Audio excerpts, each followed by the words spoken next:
I swear, I never meant to fall for her. But the night she whispered those words, "You're making it hard to stay away," everything I thought I could control disappeared. I didn't expect the evening to feel different. It was supposed to be just another visit to my friend's house. Laughter, some food, stories I've already heard a dozen times. But the moment I stepped onto the porch, everything around me felt unusually still, like the air itself was waiting for something. She was there. Not the kind of woman who announces her presence with loud colors or grand gestures. No, she had a quiet gravity, a kind of calm that draws you in without asking permission. She was sitting on a wicker chair, barefoot, one leg folded beneath her, a cup of tea resting in her hand. Warm sunset light spilled across her skin, soft and golden, catching on the loose strands of her dark hair. She wasn't trying to impress anyone, and maybe that's exactly why I couldn't look away. My friend introduced us casually, as if she hadn't just tilted the axis of the entire evening. "That's my aunt," he said, laughing about something else entirely, and she turned toward me, offering a small, almost shy smile. It wasn't the kind of smile people wear to be polite. Felt real, a little tired, a little curious, but honest. "Hi," she said. Simple, soft. I said something back. I honestly can't remember what, but I remember the way her voice lingered in the air. Low, warm, like honey melting slowly. Inside, the house was loud. Music played faintly. People talked over each other. But somehow, she and I ended up on that porch again, standing a few feet apart. She leaned against the railing, gazing out at the quiet street. I noticed how she wrapped both hands around her cup like she was trying to hold on to warmth. There was no flirting, no games, just stillness. A breeze passed through, lifting her hair, carrying the faint scent of citrus and rain from earlier that day. And in that quiet, she looked at me again. Just a glance, but long enough to feel something shift. A pull, gentle, unexplained. She asked me a few questions. Where I was from, what I was studying, the kind of small talk people forget by morning. But I didn't forget, because she actually listened. Every time I spoke, she tilted her head slightly, like my words meant something. When she laughed, it wasn't loud. It was quiet, almost like a secret shared between us. And in that moment, I became painfully aware of how close we were standing. Not close enough to touch, but close enough to feel the warmth radiating from her. I left the house that night with my friends laughing in the background and my heart carrying something I couldn't name. I told myself it was nothing, just a passing moment, a look, a smile. But the truth is, sometimes the first pull doesn't feel like a storm. It feels like a whisper. And that night, she was that whisper. I started noticing it after that night, the way our paths kept crossing like it was never planned, but never accidental either. I tell myself I was just visiting my friend like always. But a part of me, the part one didn't say out loud, hoped she'd be there too. She usually was. Sometimes she'd be in the kitchen, pouring tea with that unhurried grace she carried everywhere. Other times, I'd find her curled up with a book near the living room window, where the light always fell soft and golden in the evenings. She never sought the center of attention.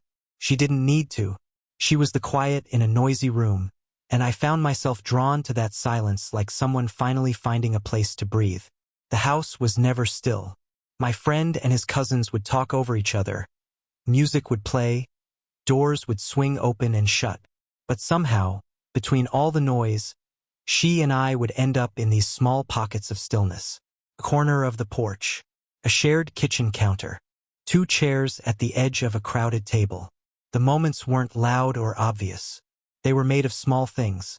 A soft laugh, a question asked when no one else was listening, the way she'd pour an extra cup of tea without even asking if I wanted one. She had a way of making the ordinary feel deliberate. One evening, it was raining lightly outside. Everyone was gathered in the lounge, but I was standing by the kitchen door. She was there, reaching for mugs from the top shelf. Her sleeve slid slightly down her arm as she reached up. Without thinking, I stepped forward to hand her one of the cups she couldn't reach. Our fingers brushed, just barely. But it was enough. Enough to feel that pulse of awareness, the kind you can't explain to anyone else.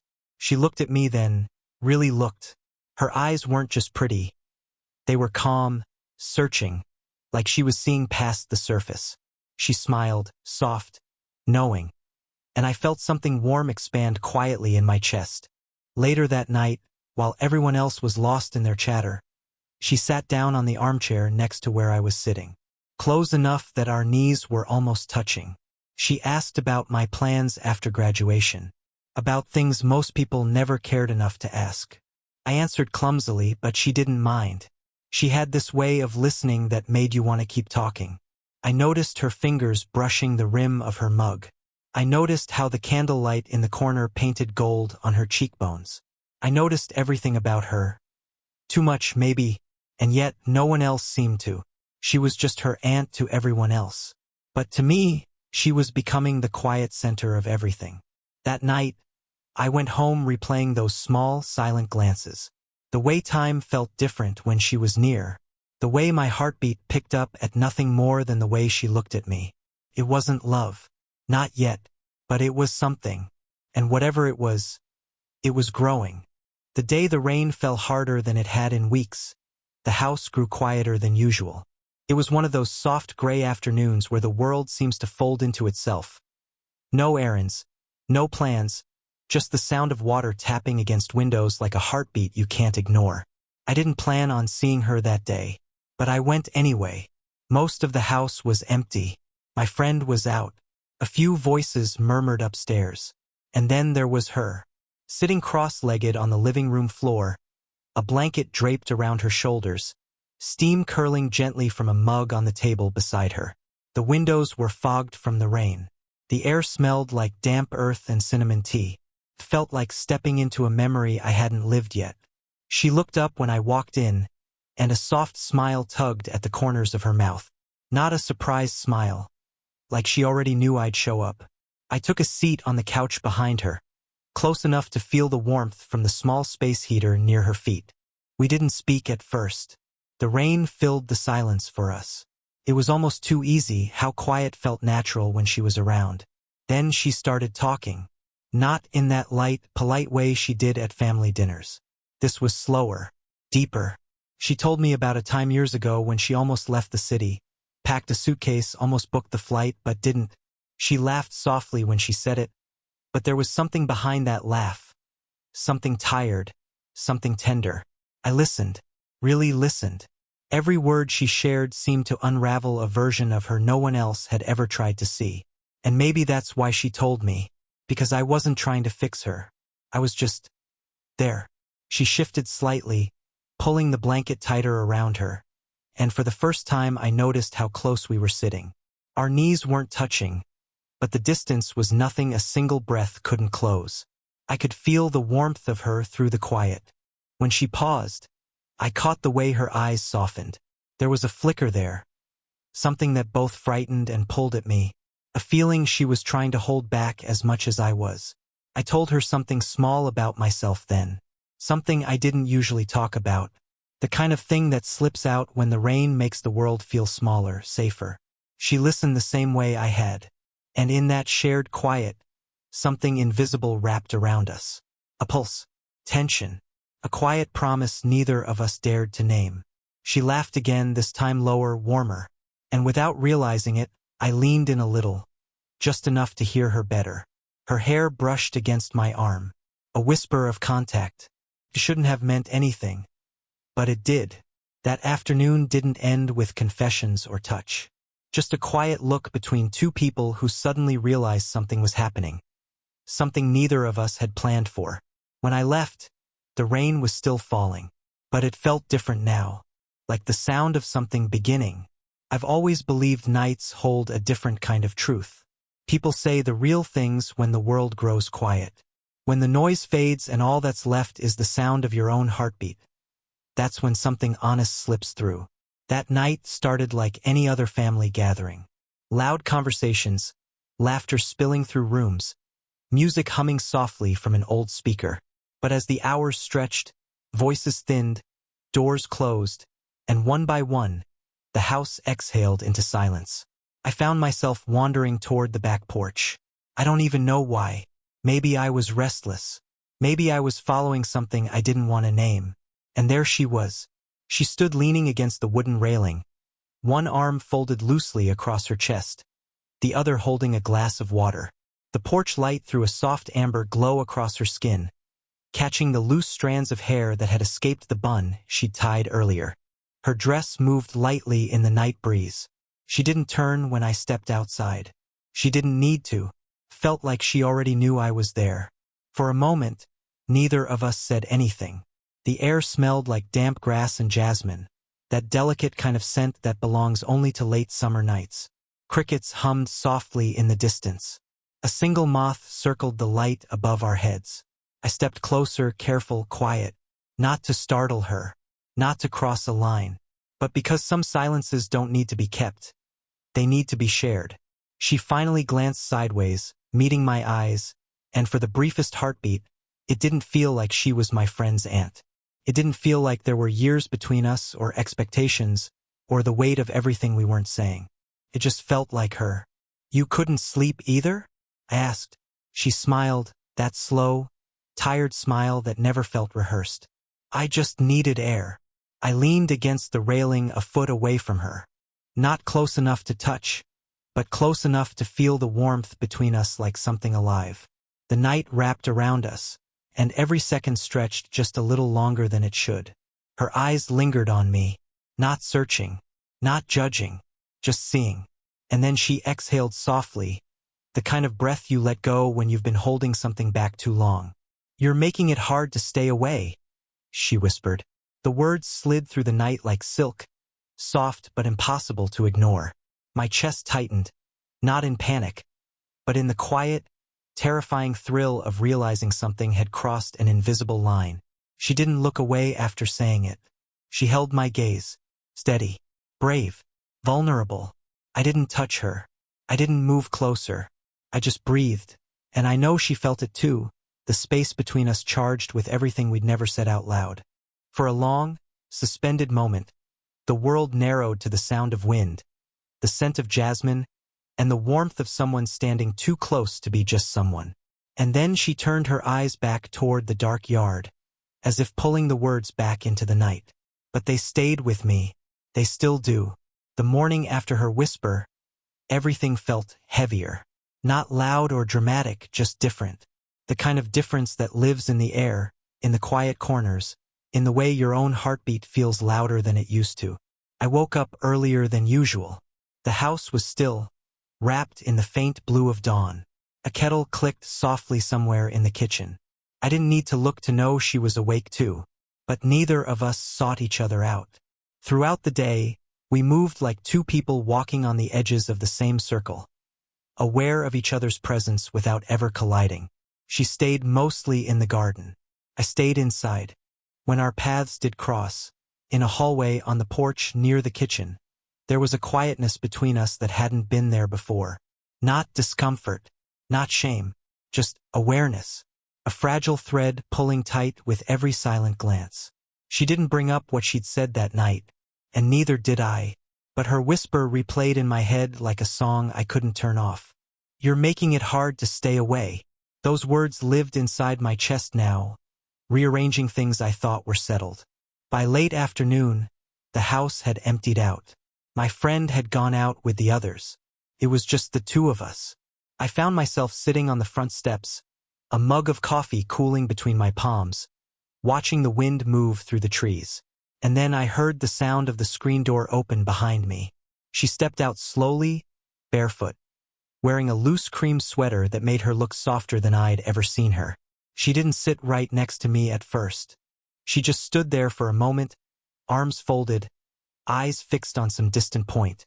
The breeze lifted her hair, and a small piece of it brushed against her cheek. Then she sighed, not out of frustration, but the kind of sigh that comes from holding too much inside. She lowered herself onto the step beside me, not close enough to touch, but close enough that I felt it. Neither of us spoke. The wind filled the silence. The street stretched quiet and empty before us. Finally, she said softly, "I shouldn't have said that last night." The words hit me gently, Not like regret, but like someone struggling to protect something fragile. I turned to her, but she kept her eyes fixed on the horizon. Her fingers were knotted together tightly in her lap. I didn't say it's fine, because it wasn't just nothing. It meant something. We both knew it. I don't want to make this complicated, she added. Her voice trembled just slightly. Not weakness, but the weight of truth she wasn't used to saying aloud. I let the silence breathe before I answered. You didn't make it complicated, I said quietly. You just made it real. That made her finally look at me. Her eyes, those calm, steady eyes, were softer now, unsure, but not afraid. We didn't reach for each other. We didn't need to. The air between us was already enough. For a long time we just sat there, two people on the steps of a quiet house, the world moving gently around us. No promises, no confessions, just truth sitting quietly between us. Sometimes the loudest part of a story isn't the kiss. It's the silence that happens right before, when both hearts admit they're already in too deep. The night before she was supposed to leave, the house felt strangely hollow. Not empty, just quieter than it should have been. Everyone else had gone to sleep early, their laughter fading down the hallway like a song ending. The kind of night where even the walls seemed to hold their breath. I was in the kitchen, pretending to make tea I didn't actually want. My hands moved on autopilot, kettle, mug, spoon, but my thoughts were already somewhere else. Or rather, with someone else. I heard her footsteps before I saw her. Barefoot again, moving softly across the wooden floor. She paused in the doorway like she wasn't sure if she should come in. But she did. She always did. She was wearing a light shawl over a simple dress. Her hair fell loose this time, not tied back the way it usually was. Something about that made the night feel more fragile. Like everything in that room existed on borrowed time. You're still up, she said quietly, not quite a question. So are you, I answered. She gave a small, knowing smile and walked in. For a moment, we didn't say anything. The kitchen light was dim, casting long shadows against the walls.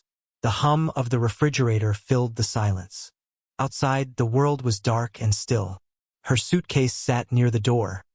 A small, ordinary thing that somehow felt enormous. I couldn't stop looking at it. That single bag was a reminder of everything I hadn't said. She leaned against the counter across from me, arms folded.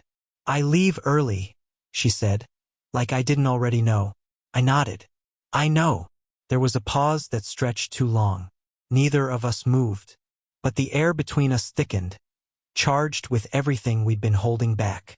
It wasn't just attraction anymore. It was understanding. Unspoken, yes, but real.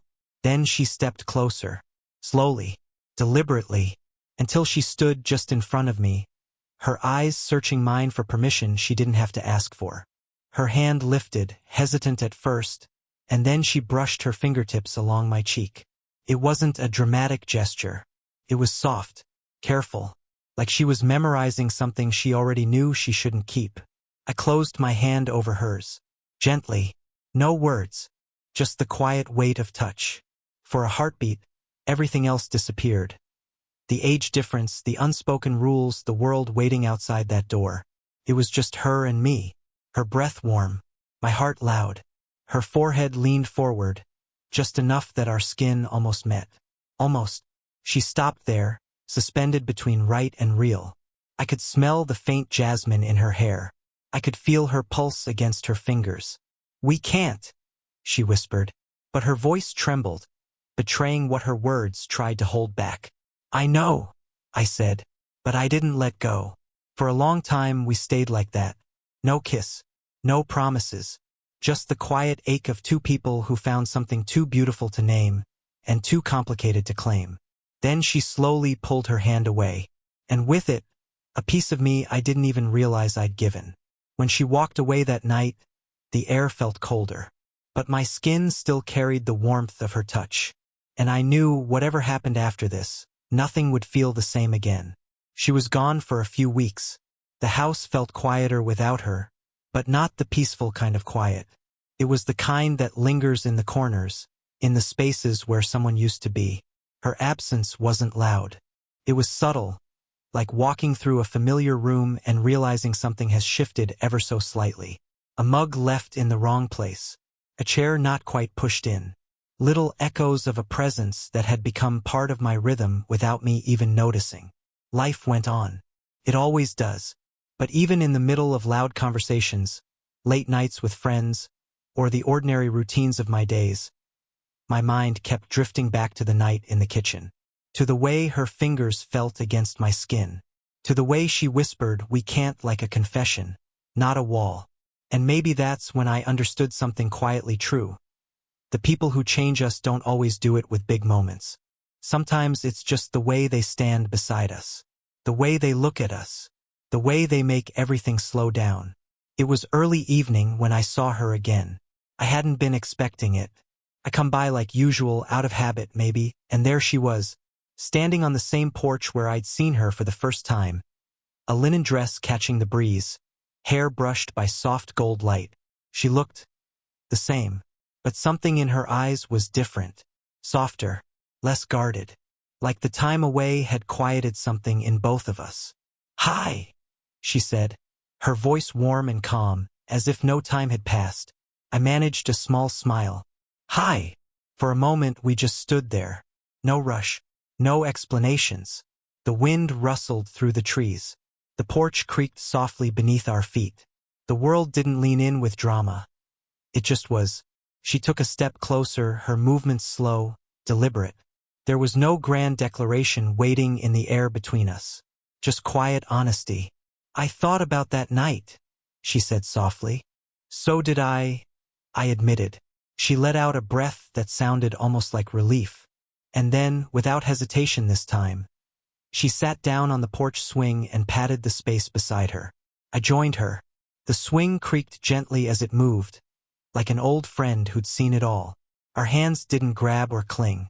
They found each other the way water finds its way to the shore, naturally. Her fingers slipped into mine, warm and steady, and it felt less like the start of something wild and more like coming home to something quiet and real. She didn't promise anything. I didn't ask for it. We just sat there, our shoulders brushing, the sunset melting across the sky in soft golds and pinks. There was a calm in the silence now, a shared understanding that what we felt wasn't a storm to survive. It was a tide, slow, certain, unafraid. As the sun dipped lower, I turned slightly to look at her. She met my gaze and smiled. Not the polite kind, not the guarded one. A real smile. And in that moment, without a single word spoken, I knew we weren't pretending anymore. Whatever this was, however it would unfold, it was real. And sometimes, real doesn't need a perfect ending. It just needs two people brave enough to hold it gently.